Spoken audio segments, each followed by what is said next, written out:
Hello. Kahit na retired na tayo sa Department of Education, parang sa totoo lang, parang nandoon pa rin yung ating isip, nandoon pa rin yung ating puso. Kasi hindi mo yung the fact na you have been there for more than 33 years ay para bang bahagi na rin ng iyong pagkatao. In fact, noong nag-start tayo ay hindi pa DepEd noon kundi DICS, Department of Education, Culture and Sport. Then later on inalis yung culture at saka sports. Ngunit ganun pa man hanggang sa ngayon, hanggang nung nag-retire tayo, yung mga bagay-bagay na may kaugnayan sa culture at saka sports ay nandun pa rin sa Department of Education. Kasi talagang halimbawa may mga municipal meet, may mga provincial meet, regional meet. So talagang hindi talaga pwede na hindi ang Department of Education ang magplano, mag-sponsor at mag-conduct. Okay. Kaya sa totoo lang, yun talaga yung isip natin, yung mga puso natin ay nasa Department of Education pa rin. Kasi kapag sinabi natin ng Department of Education, siyempre, ang paramount concern dyan ay yung edukasyon ng mga kabataan. Okay.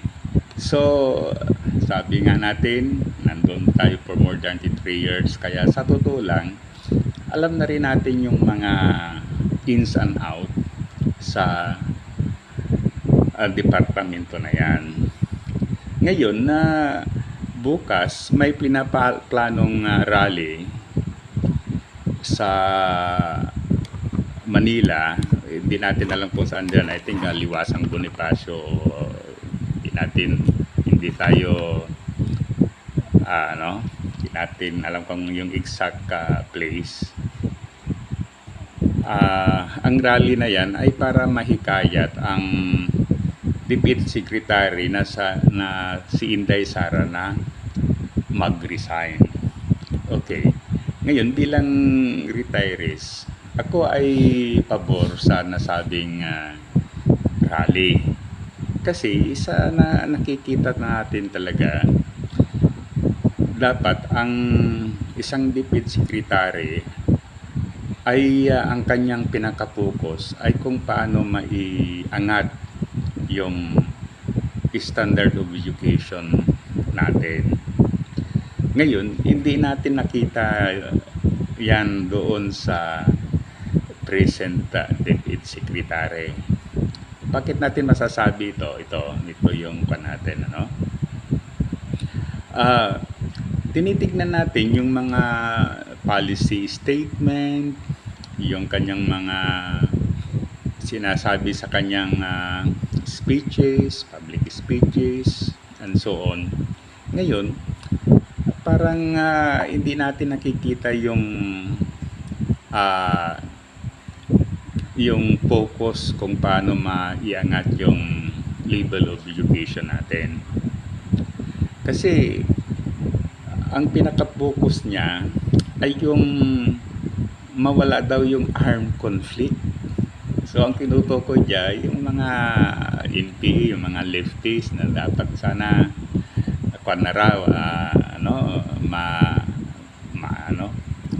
maalis na sila, matalo na sila, and so on. Okay? So, parang wala akong nakita pa na yung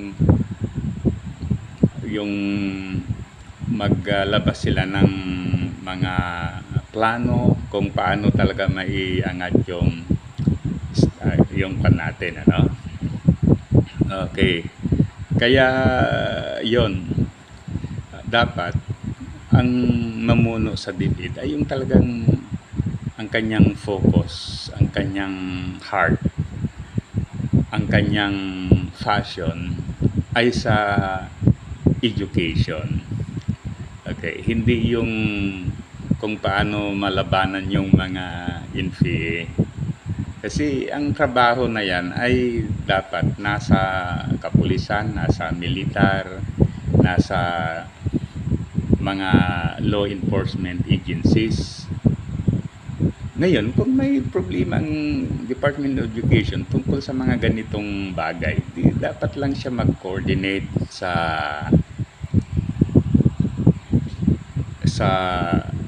ibang itong mga law enforcement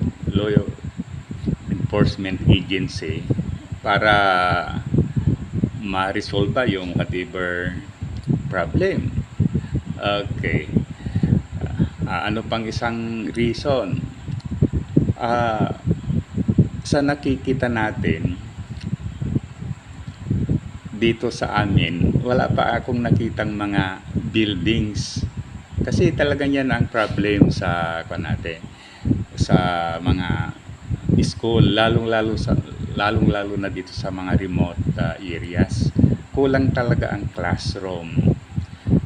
Kaya dapat yan ang i-priority. Okay, kasi sa halimbawa sa secondary education, dapat talaga may mga laboratories, may mga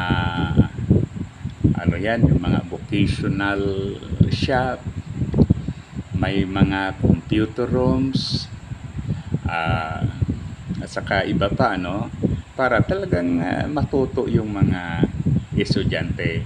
Ngayon naman, hindi lang teachers ang kailangan doon.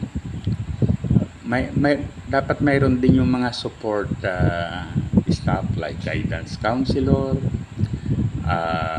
yung mga financial staff, at saka iba pa. Okay. Ngunit sa ngayon, talagang kulang na nga ang mga teachers, kulang pa yung mga support staff. I remember recently na sabi ng ating Deputy Secretary, dapat daw kung kulang yung mga teachers, din magturo yung mga school heads, yung mga principal, yung mga head teacher. Okay, so pwede rin, kaya lang siyempre talagang may mga trabaho ang mga ito, mayroon silang trabaho, kung magturo sila, so mapabayaan naman yung kaya ang solution talaga, dagdagan yung mga teachers. Kaya halimbawa mag-request, may mga rallies na nagre-request ng more hiring of teachers, then sana wag magagalit ang ating Deputy Secretary, kundi wag silang tawaging mga communists, kasi tama lang yung nire-request nila. Ang nire-request nila is for the good of the school. Pagkatapos, sa totoo lang, marami mga graft and corruption. Recently, mayroon lumabas na funds for scholarship na-release, ang laking halaga.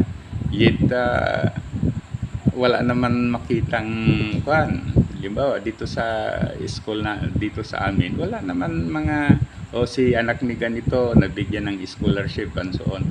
So, wala namang ganon, At saka talagang grabe yung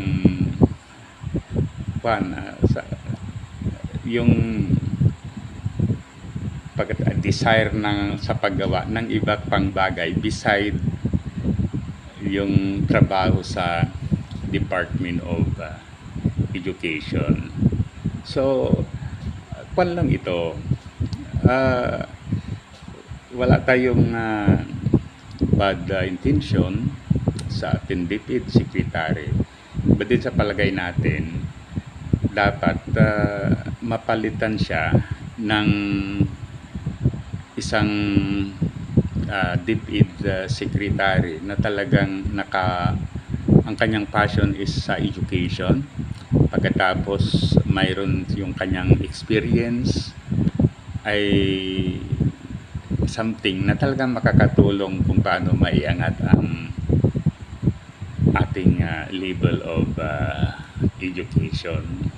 So sana itong DepEd secretary natin ay ma-transfer na lang siya kung saan fitted yung kanyang galing, yung kanyang know-how, yung kanyang knowledge at saka iba pa. So ganun lang. Kaya yung for me bilang isang retired teacher at saka school head, sinusuportahan ko yung plano ng pagkakaroon ng rally bukas May 17 para maihayag natin ang ating kagustuhan na dapat ang ating present DepEd secretary ay mag-resign o kaya ay ma-transfer sa ibang departamento. So muli, thank you. Sana i-like at saka subscribe sa ating YouTube channel. Mabuhay tayo mga Pilipino.